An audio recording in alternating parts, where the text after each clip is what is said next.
siglos vivirá.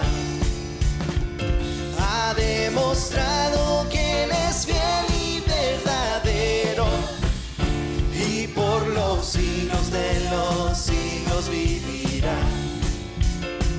Entonaremos alabanzas al que vive y le daremos la mejor adoración. Nos postraremos cantando. Amén. Dios les bendiga, hermanos. Es un privilegio estar nuevamente congregados en la intimidad de su casa. Es un privilegio hermoso, puesto que estamos atentos, pendientes y abiertos a toda la palabra que sale de la Escritura. La palabra está escrita.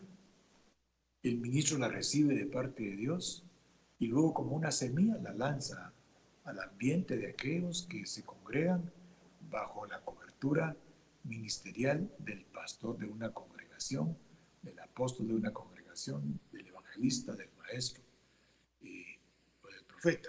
La idea es que los calificados por Dios para lanzar la semilla son los ministros primarios: apóstol, profeta, evangelista, pastor y maestro, o delegados.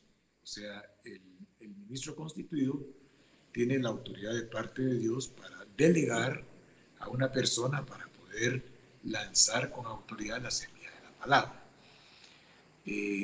Por eso de ahí el reconocimiento del que está lanzando la semilla. Cuando yo delego a alguien, no lo delego antojadizamente, sino que lo delego porque tiene cualidades que me han motivado interiormente a darle un espacio, confiando en que, como consecuencia que se mantiene anuente a la enseñanza que sale de este ministerio, va a orientar y a enseñar en la misma línea. Es decir, la semilla que el pastor está sembrando, la está escuchando, está creciendo en él, y esta semilla lo está calificando, lo está capacitando para que él también lance la semilla cuando sea delegado por el ministro.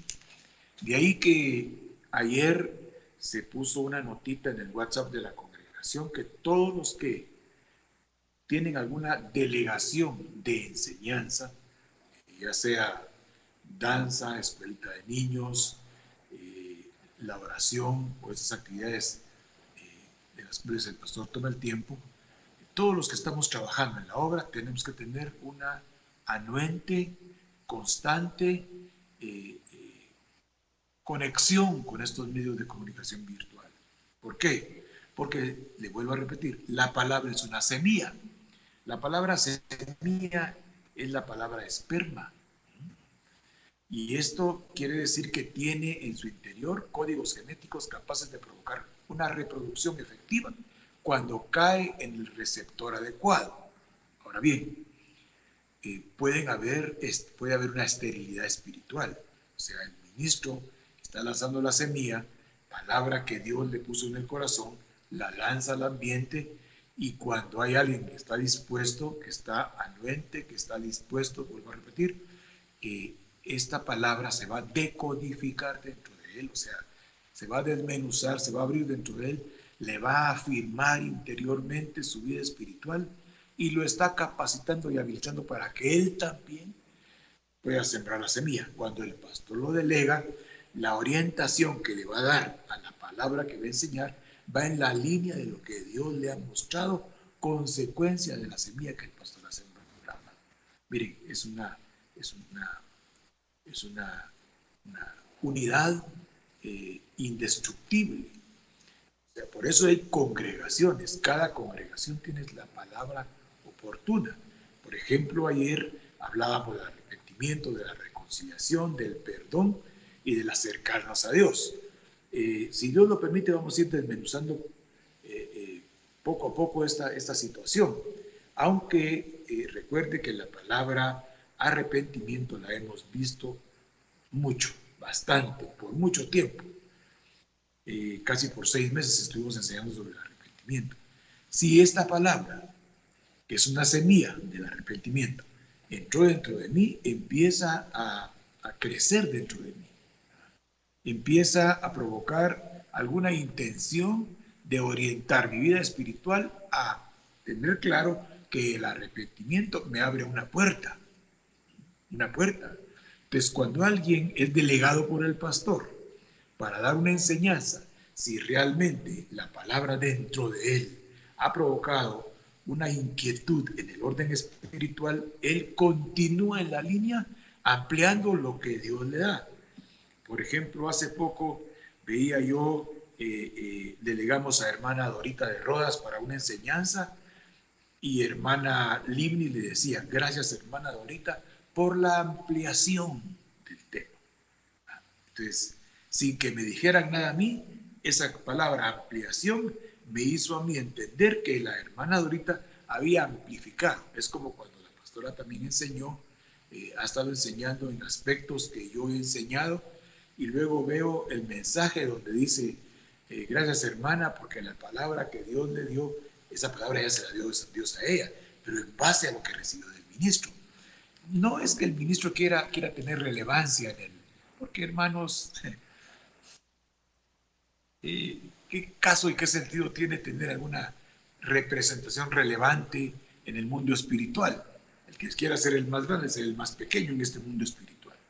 Pero tenemos que estar nosotros entrelazados.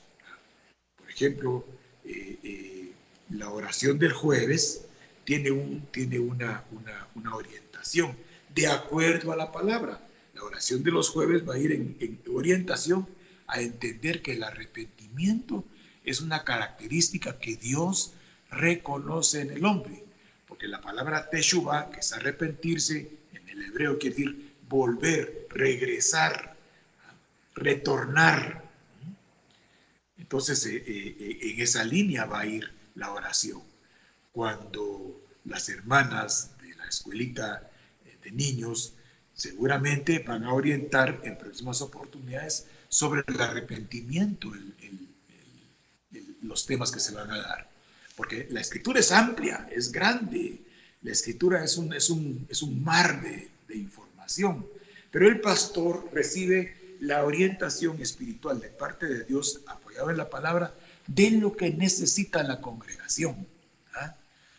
Y por ejemplo, ayer hablábamos de que es el mes de Elul, y para muchos seguramente no tiene ningún significado, pero en el capítulo 6 de Nehemías, en el verso 15, hay un acontecimiento impresionantemente impactante para un pueblo que estuvo cautivo durante 70 años. O sea, cada cosa que aparece aquí y que Dios le pone al ministro y él da la información, tiene que crecer espiritualmente en el corazón de los que escuchan, porque entonces quiere decir que se aplicaron.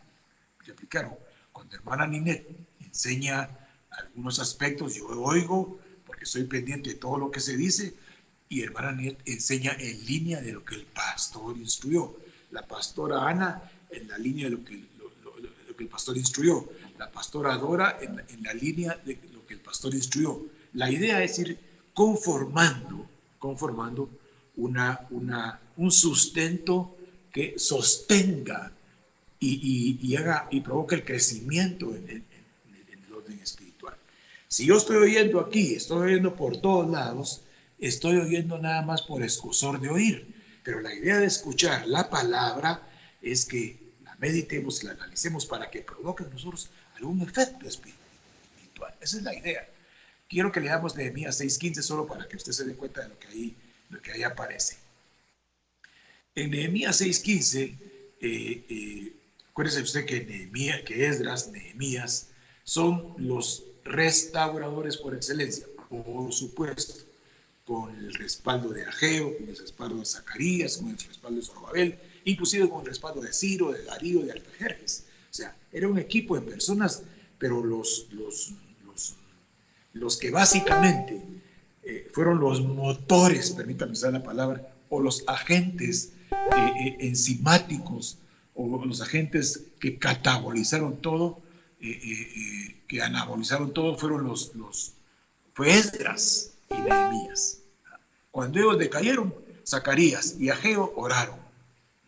Pero Esdras era un representante de Dios. Recuerda que lo vimos en los 9 capítulos de de Esdras. Vimos cómo los 6 primeros capítulos, Esdras no aparece, en el 7º aparece con toda la información de parte de Dios. Vimos cómo Dios le dio 3 personas que abundaban en conocimiento escritural, que eran gente bien informada al respecto de lo que Dios quería. Ya se había edificado algo, ahora le vamos a poner el fundamento. Me da la impresión que todo empezó en esa época, después de los 70 años de cautiverio, haciendo la estructura externa. Y cuando Esdras aparece, hacen la estructura interna. La estructura interna es Dios. Entonces, hoy es al contrario. Hoy la información que se da, lo que pretende es que el hombre interior, el que está ahí adentro, vaya tomando consideraciones de orden espiritual a la luz de la Escritura, con la ayuda del Espíritu Santo, entendiendo que es Cristo, entendiendo cuál es el plan del Padre, para ir desalojando en nosotros toda condición de orden almático. Leamos Nehemías 6. Cuando fue terminada, 6:15, fue terminado pues el muro el 25 del mes de Elul, en 52 días. Y escuche lo que viene a continuación. Y cuando lo oyeron todos nuestros enemigos, temieron todas las naciones que estaban alrededor de nosotros, y se sintieron humillados y conocieron que por nuestro Dios había sido hecha toda esta obra. Es la historia, pero recuérdense que el calendario hebreo es cíclico y esos acontecimientos se repiten hoy. Es cierto que el calendario que nosotros tenemos es el calendario gregoriano. El calendario gregoriano salió del calendario juliano. Eso lo explicamos una vez ya. ¿Por qué sale esto a luz? Porque es interesante entender que el reino de Dios es uno. El reino de Dios es uno y va de eternidad a eternidad. Y descendió en el reino de los cielos, en Cristo Jesús, para reconciliar a la humanidad con Dios. Ese es el plan original. El plan original. Y cuando Dios envió a Cristo Jesús y Él muere en la cruz del Calvario, eso lo sabemos, pero no está mal recordar. Él muere en la cruz del Calvario, Él cargó con todos los pecados de la humanidad.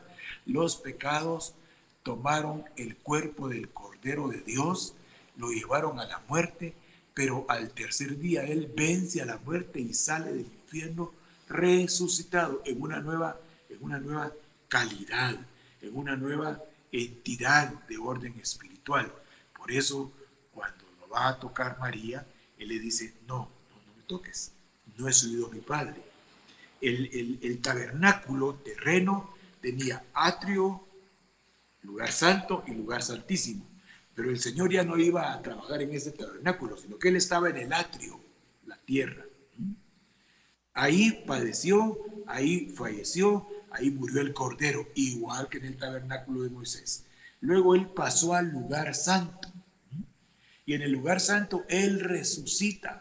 La palabra le da vida por el Espíritu Santo y Él ya sube delante de Dios como un perfume agradable. Entonces, el tabernáculo en el cual Cristo le dice, no me toques, Él está en el lugar santo en calidad de resucitado y va a subir el calendario. El tabernáculo de Moisés era horizontal, el tabernáculo en el que Cristo estaba cuando estuvo en la tierra era vertical. No me toques porque estoy purificado y debo de subir a la presencia del Padre, o sea, al lugar santísimo donde habita el Padre. ¿Por qué sale esto? Porque son detalles que tenemos que manejar interiormente. Por eso lo que veíamos en Juan 2:20, 22. El Señor, cuando sopló sobre los discípulos, les abrió el entendimiento para que ahora ellos comprendieran que la palabra se había materializado en Él y que Él había anunciado que iba a resucitar y ahora estaba ahí delante de ellos resucitado. Entonces, el resucitado formó una iglesia. El resucitado formó una iglesia.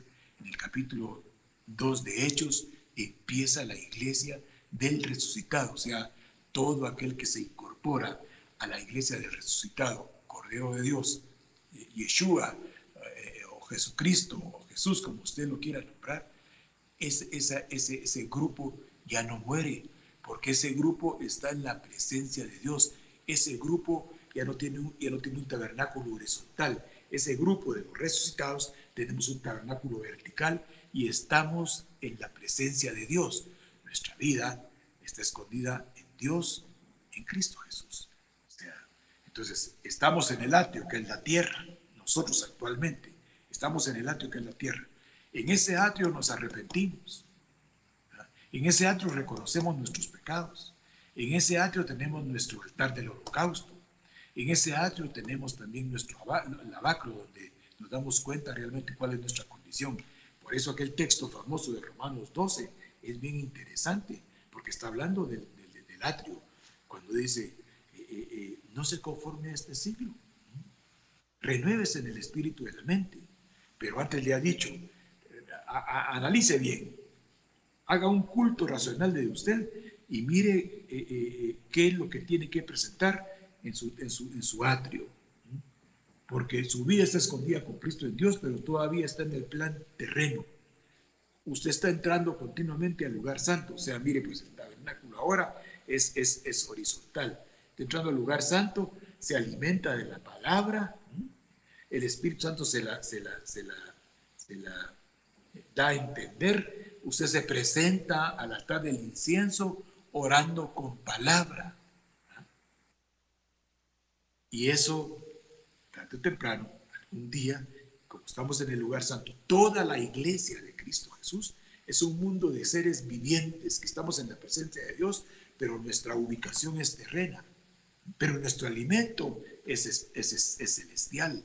Estamos ahora actualmente en el atrio.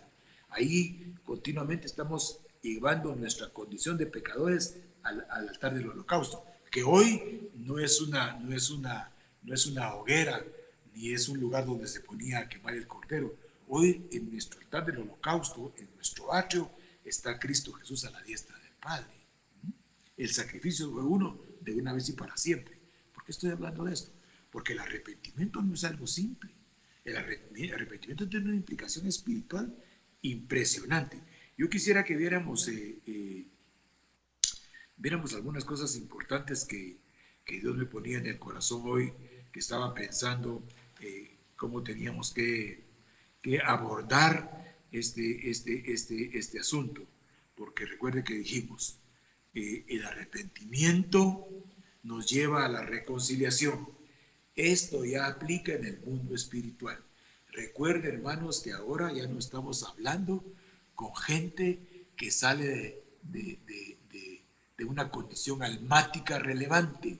Hoy estamos hablando con un grupo espiritual relevante que identifica sus defectos del alma. Ese es el culto racional. Y hace un análisis introspectivo. Este mes de Elul es un proceso introspectivo, o sea, entramos al interior de nuestras vidas. ¿Con el propósito de qué? Con el propósito de darnos cuenta cuál es nuestra condición real. Pero ¿esto qué lo motivó? Lo voy a repetir otra vez. Recuerden que el tabernáculo de Moisés era horizontal. Era horizontal. Estaba el atrio, el lugar santo y el lugar santísimo. Ustedes lo saben. En el atrio ahí estaba el altar del incienso, estaba el lavacro. En el lugar santo estaba la mesa de los panes de la proposición, figura de la palabra. Estaba el candelabro con sus 7 brazos, figura del Espíritu Santo. Y estaba el altar del incienso, donde subía la oración delante de la presencia de Dios. Y en el lugar santísimo, donde estaba el arca, que tenía los 3 elementos, el arca en el arca estaba, se recuerda, estaban los 10 mandamientos, la ley, estaba la vara de Aarón que reverdeció y estaba el maná. Habían 3 elementos que tienen un significado impresionantemente emocionante, pero no lo vamos a ver ahorita. Entonces, regresemos. Horizontal, plan tierra. Cuando Cristo viene, se establece el tabernáculo vertical. Vertical. Ahora nuestro sumo sacerdote está en la presencia de Dios. Capítulo 7, 8 y 9 de Hebreos. Ahí lo puede ver usted. Nuestro sumo sacerdote está a la diestra del Padre. El lugar santo que es los panes de la proposición, figura de la palabra que es Cristo. Está el Espíritu Santo, figura del candelero que da luz a la palabra, que la hace entender, y luego con esta palabra entendida podemos ir al altar del incienso. Pero nadie puede ir, escúchame, nadie puede ir ante la presencia de Dios, nadie puede ir ante la presencia de Dios si en el proceso tierra no es lavado por el agua de la palabra. Por eso en el capítulo 3 del Evangelio de Juan, en el verso 3:3, dice, capítulo 3, verso 3, es necesario nacer de nuevo para poder ver el reino. Pero lo interesante es el verso 5. Para poder entrar al reino hay que entrar por el agua de la palabra y por la unción del Espíritu Santo. Yo espero estarme explicando. Quiero que veamos unos versos en Romanos. Vamos a Romanos.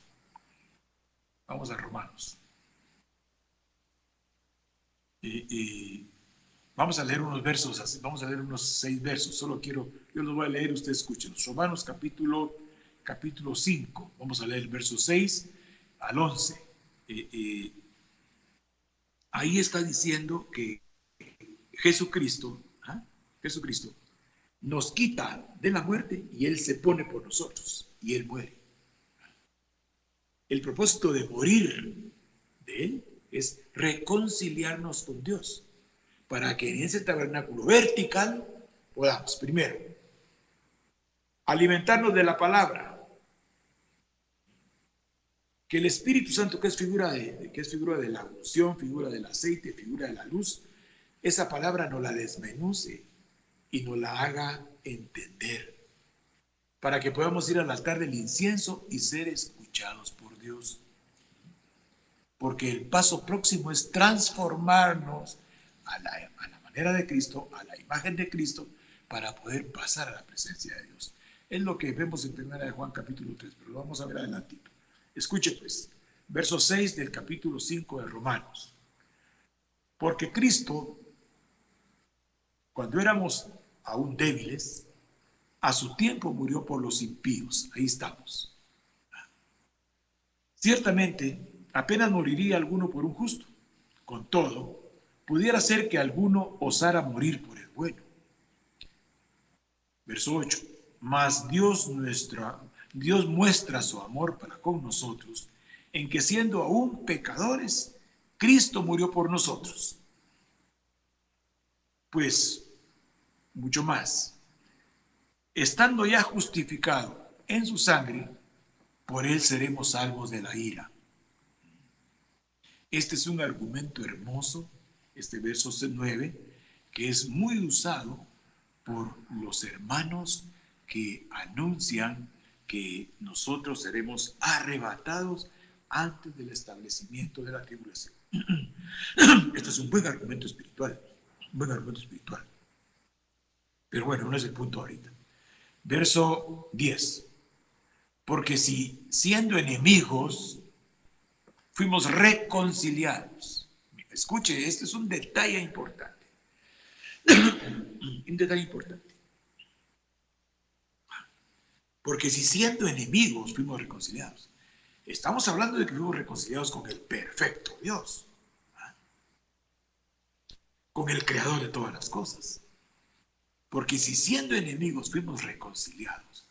De ahí que la reconciliación para los nacidos de nuevo, que participan por el agua de la palabra y por el Espíritu Santo y están dentro del reino, la reconciliación es un elemento fundamental, porque si no se pueden reconciliar, están diciendo que no pertenecen al grupo de los redimidos. De acuerdo a este texto, dice, porque si siendo enemigos fuimos reconciliados con Dios por la muerte de su Hijo, mire el precio. Mucho más, estando reconciliados, seremos salvos por su vida. Mire, este texto 10 es un texto que exige una actitud, que exige un comportamiento. La idea Con la cual mencionábamos que en Israel está este mes de Elul, es porque a continuación viene Tishrei, viene Rosh Hashanah y viene Yom Kippur. Este periodo de tiempo en el orden ceremonial a la usanza del pueblo hebreo es importante, porque fíjense hermanos que voy a regresar a leer eso, solo quiero que veamos unos textos en Amós. Amós, estaba yo emocionado viendo cómo no es algo digamos, antojadizo que Dios nos haya puesto a leer estas cosas. Vamos a Amós. Amós es de los profetas menores. ¿Ah? Amós está despuesito de Joel. Oseas, Joel, Amós. Y mire cómo dice Amós, capítulo 3, verso 6. Lo emocionante de la escritura es que todo está coordinado.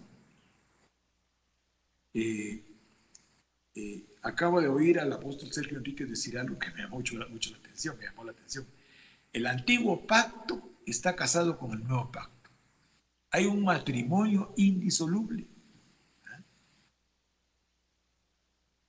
Lo que el antiguo pacto mencionó estaba en figura y se materializó en el nuevo pacto. Y muchas cosas, para poderlas entender el nuevo pacto, tenemos que irlas a consultar al antiguo pacto. Ahora, usted dirá, yo no tengo tiempo. Por eso tiene cobertura ministerial, por eso tiene pastor, por eso tiene instructor. Solo atienda lo que el instructor le dice y confírmelo, para que el ADN de esa palabra pueda desarrollar en usted un fruto efectivo de conversión. Septiembre y octubre, le decía a usted, ayer son meses críticos. O sea, el ambiente Israel está hablando hoy. El ambiente iglesia está replegado en las trincheras. O sea, cuando se atrinchera un ejército, cuando otro ejército lo está atacando. Los hogares son las trincheras del cristiano. Fundamentalmente el cristiano regresó a los hogares porque dentro de las congregaciones ya era suficiente alimento el que tenía. Porque muchos le echan la culpa al COVID, ¿verdad? Que Dios los reprende en el nombre de Cristo Jesús y los declaramos sanos y reprendemos toda enfermedad viral y toda pandemia y toda epidemia y toda enfermedad endémica, las reprendemos y las rechazamos y nos cubrimos con la sangre de Cristo. Díganme a eso, nos cubrimos con la sangre de Cristo para reprender toda enfermedad.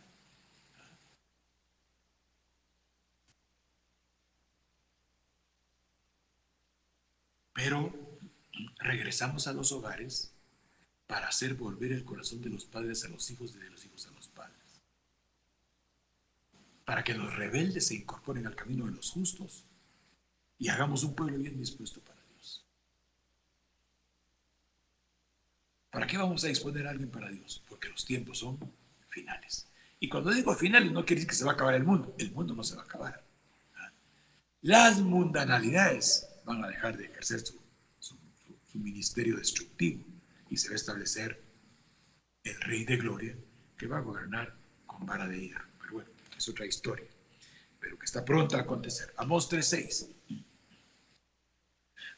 Escuchen, mire qué interesante. Se tocará la trompeta en la ciudad. Estamos hablando de la fiesta de Elul, del mes de Elul, perdón. El mes de Elul es cabeza de meses. Es el año, el último mes, perdón. El mes de Elul es el último mes. El mes que viene a continuación, el Tishrei, es cabeza de meses. Pero año nuevo. Pero el primer mes para los hebreos es el mes de Aviv o el mes de Nisan, cuando salieron de Egipto. Año Nuevo no quiere decir que se celebre como nosotros, ¿verdad? Año Nuevo en enero, primer mes en enero, no. En el calendario hebreo, el Tishrei es el cabeza de meses.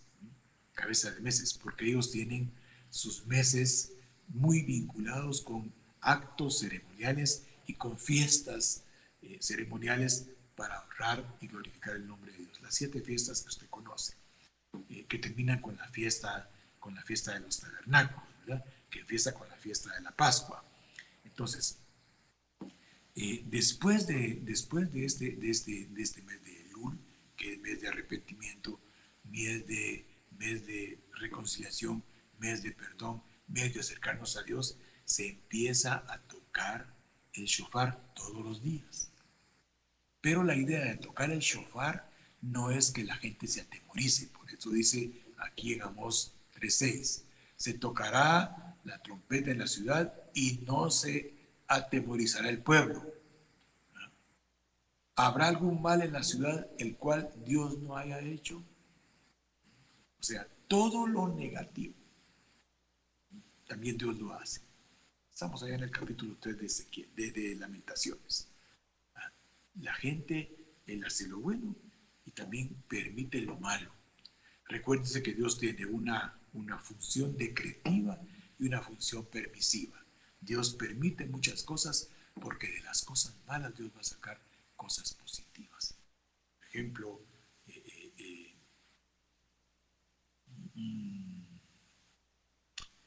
bueno, ejemplo ahí mejor. Mire, pues quiero que vea el verso 7 del capítulo 3:7 de Amós. Recuerde, Rosh Hashanah, Rosh Hashanah de Tishrei y Yom Kippur se va a tocar el shofar todos los días, no para que se atemorice el pueblo, pero nosotros entendemos que la trompeta y el shofar es la voz de los ministros. Ahorita se está intensificando, ya desde el 13 de marzo, se ha intensificado el toque del shofar.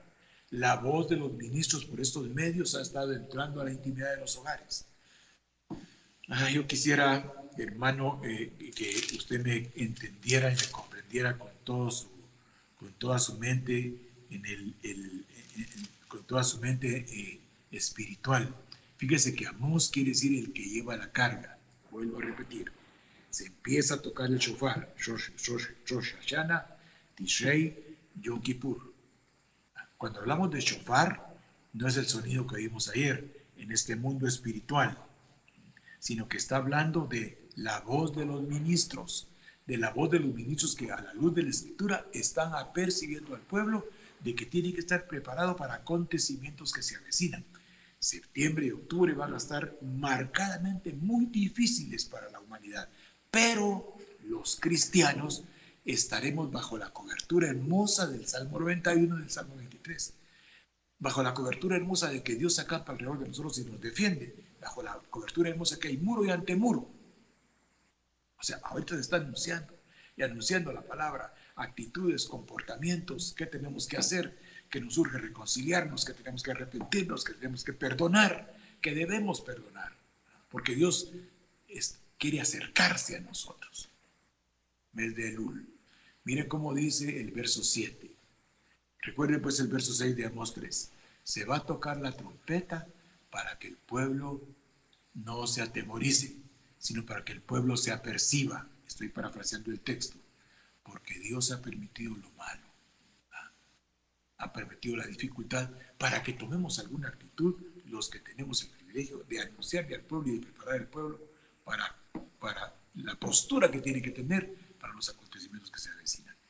Verso 7. Porque no hará nada Yahweh Elohim, el Señor, sin que revele su secreto a los siervos, los profetas. Quiere decir mostrar abiertamente. Quiere decir exponer. Quiere decir salir del exilio. Salir al exilio o marcharse. Mire qué interesante. Hay una gran dificultad a nivel mundial porque el hombre, es cierto, depende de la economía. Una mala economía provoca no poder acceder a los elementos básicos del sustento.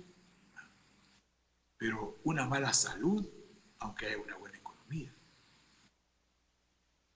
Bueno, eso no lo vamos a hablar aquí. Bueno, regresemos al capítulo 5 ya para terminar de Romanos. Recuerde el verso 10.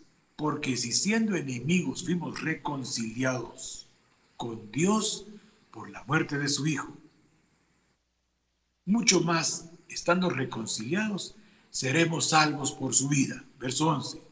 Y no solo esto, sino que también nos gloriamos en Dios por el Señor nuestro Jesucristo, por quien hemos recibido ahora la reconciliación.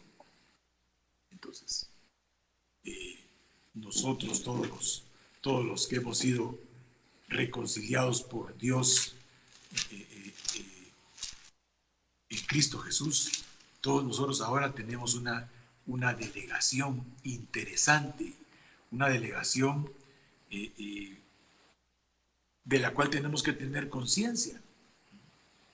Porque alguien, me recuerdo que me decía que él quería servir a Dios. Él quería servir a Dios, pero entendía por servicio, trabajar en el templo, predicar, dar los anuncios, servir de servidor o servir de diácono o servir de pastor inclusive. Bueno, recuerde que la función del ministro es equipar, capacitar a los reconciliados por Cristo Jesús para con el Padre, a los reconciliados. Nunca se le olvide eso. A usted y a mí el que nos reconcilió con el Padre es Cristo Jesús. ¿Ah? Y no por obras, sino por gracia. Así es la misericordia de Dios. O sea, la influencia divina movió mi corazón a recibir a Cristo como Señor y Salvador. Y ese reconocimiento de quién es Cristo me reconcilió con el Padre. Ahora me toca a mí, en el breve tiempo que estoy sobre el atrio, alimentándome del lugar santo, palabra, Espíritu Santo y oración delante de Dios, ahora me toca a mí prepararme para poder trascender, para poder ser transformado, para poder ser, como dicen, ser arrebatado por Dios el día que Él venga en Cristo Jesús. Mire cómo dice 2 Corintios capítulo 5. Hay textos que si nosotros los vemos con la mente natural, como probablemente hasta ahora los hemos visto, es un texto repetitivo. Pero si nosotros le agregamos a esto hoy el interés de entender y de conocer que ya no somos los mismos de antes, esto va a motivar interiormente una conducta a favor de Dios. Escuche lo que dice 2 Corintios 5, verso 17.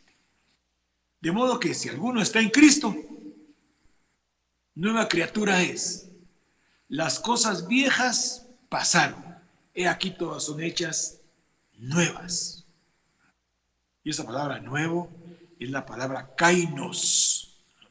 Quiere decir novedoso, todo es novedoso, todo es fresco, todo es que no está usado. Todo tiene una calidad especial. De modo que si alguno está en Cristo, nueva criatura es. Miren los reconciliados lo que son. Mire aquellos que salieron del 32-21 de Deuteronomio, mire lo que son ahora. Son hechos nuevos. Las cosas viejas pasaron. Todo es hecho nuevo. Es una nueva naturaleza, una nueva criatura. Somos seres que antes vivíamos en el mundo dependiendo de los acontecimientos externos y terrenos. Ahora estamos en un atrio vertical en el cual nos presentamos delante de Dios continuamente en un sacrificio vivo, santo, agradable y perfecto, razonado, porque queremos saber cuál es la buena voluntad de Dios para nuestras vidas. Ya no nos conformamos a las actitudes del mundo, antes bien a la luz de permanecer continuamente en el lugar santo, donde está el pan de la proposición, los panes de la proposición y donde está el Espíritu Santo. Nos alimentamos de ahí para ir renovando el espíritu de nuestra mente y esperar en Dios que ha de venir por nosotros tarde o temprano. Mire pues lo que sigue diciendo. De modo que si alguno está en Cristo, nueva criatura es. Las cosas viejas pasaron, todo es hecho nuevo. Y todo esto proviene de Dios, quien nos reconcilió consigo mismo por Cristo y nos dio el ministerio de la reconciliación. Nosotros ya no somos ministros de un pacto antiguo, somos ministros de un nuevo pacto del Espíritu. Y este ministro, usted, todo el que ha recibido a Cristo, tiene delegación de parte de Dios por el Espíritu Santo y porque Cristo así lo ganó para nosotros, nos hizo ministros de reconciliación. sea, esto quiere decir que cuando Dios estaba en Cristo, reconciliando consigo al mundo, no tomándole en cuenta a los hombres sus pecados, y nos encargó a nosotros la palabra de reconciliación. Mire pues, o sea, el Padre, queriendo reconciliarse con nosotros, envía a Cristo a cancelar ese abismo, esa cima que había entre el Padre y nosotros, entre el Dios eterno, entre el Creador de todo y nosotros. Cristo la vino a hacer un camino, la vino a llenar de verdades para que podamos participar de la vida del Padre. Ese es el plan original de Dios. Pero mientras estamos en la tierra, nos hace ministros de un nuevo pacto, de un pacto nuevo que es del Espíritu Santo, no de la mente ni del alma. Es un pacto de reconciliación. Pero ya para poder estar reconciliado tengo que haberme arrepentido anteriormente. ¿Ah? Yo, para poder obtener una reconciliación plena, tengo que, igual que el Padre, perdonar. Perdona nuestras ofensas como nosotros perdonamos a los que nos ofenden. O sea, es una condicionante. Yo mismo me estoy atando con mi boca. Padre, perdona mis ofensas, así como yo. Padre, perdona mis ofensas directamente proporcional a como yo perdono a los que me ofenden. Cuando yo me arrepiento genuinamente, yo perdono. Esa palabra perdonar es una palabra bien interesante, porque es la palabra aphesis. La palabra perdón es la palabra aphesis. Esa palabra quiere decir libertar, quiere decir dejar libre, quiere decir que cesa la contienda, quiere decir que despide uno esa condición. Como yo desde que empecé en este Evangelio glorioso allá por el año 89, octubre del 89, he oído eso del perdón y del perdón y del perdón y del arrepentimiento, de la reconciliación. ¿Ah? Pero lo que más me gusta es el rapto. ¿Ah? Y entonces el día que el Señor venga nos va a raptar todos, vamos y amén y aleluya. Pero cuando entramos a dilucidar, cuando entramos a hacer un sacrificio, nuestro culto racional y analizar, yo, si no perdono y no me concilio con mi hermano o con mi prójimo, estoy bloqueando automáticamente el mandamiento del cual dependen la ley y los profetas. Amarás al Señor tu Dios con todo tu corazón, con toda tu mente y con toda tu alma. Este es el primero y gran mandamiento de la ley de Dios. Y el segundo es semejante: y amarás a tu prójimo como a ti mismo. En esto se resume la ley y los profetas. Así le dijo Jesús a los fariseos que lo habían tentado. Así es que yo le invito a que analice esto. ¿Cuántos son cristianos que me están oyendo? ¿Cuántos se precian de ser cristianos? ¿Cuántos sacan una su bocinita a la calle y empiezan a predicar el evangelio y a anunciar? Y dentro de ellos hay un rencor, hay un resentimiento, hay un odio. Es normal, porque el alma está prevaleciendo, porque aún no hemos sido transformados. Pero después de las enseñanzas, que Dios permita que como dice Isaías 55, ¿verdad? Así como cae la nieve, así como cae la lluvia, así es la palabra. Germina en la tierra los planes del Padre y me alcanzan a tal punto que me arrepiento de esta conducta, de ese comportamiento, de estas actitudes. Pido perdón. Y como soy ministro de reconciliación, tengo la autoridad y la delegación y me reconcilio con quien haya que reconciliarme. Y esto me acerca a Dios porque Él hizo algo similar a eso. Entonces, nosotros, de ahora en adelante, dice el verso 20 de 2 Corintios 5, somos embajadores en nombre de Cristo Jesús, como si Dios rogase por medio de nosotros. Os rogamos en el nombre de Cristo, dice, reconciliados con Dios. Porque Dios envió a Cristo, Cristo no conoció pecado, por nosotros lo hizo pecado, para que nosotros fuésemos hechos justicia de Dios en Cristo Jesús. Mire qué versos más impresionantemente contundentes. Yo le ruego que suelte ya,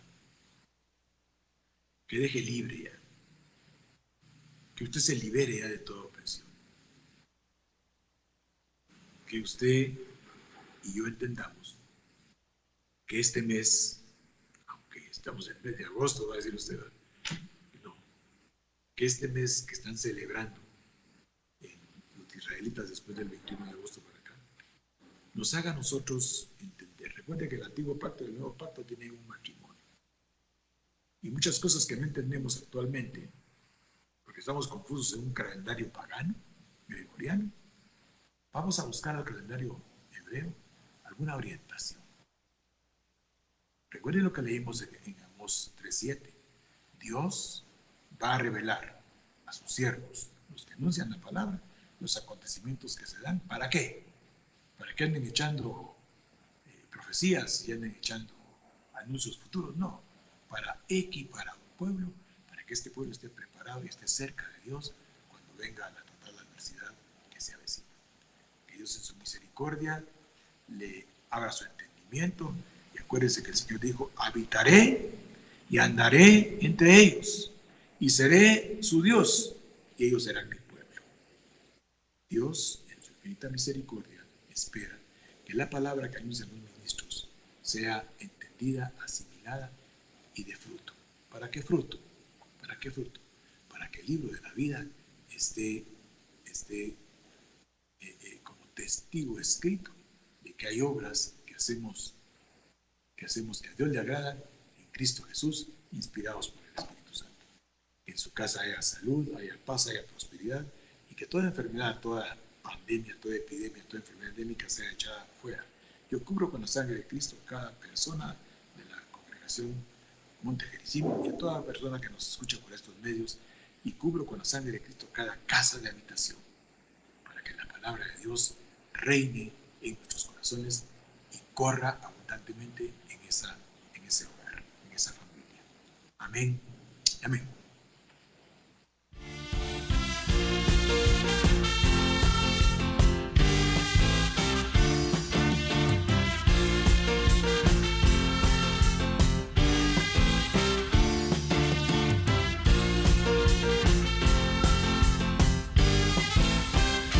Nos reunimos hoy con cánticos de júbilo.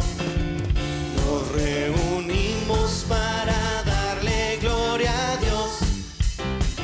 Ha demostrado que Él es fiel y verdadero, y por los siglos de los siglos vivirá. Ha demostrado que Él es fiel y verdadero, y por los siglos de los siglos vivirá.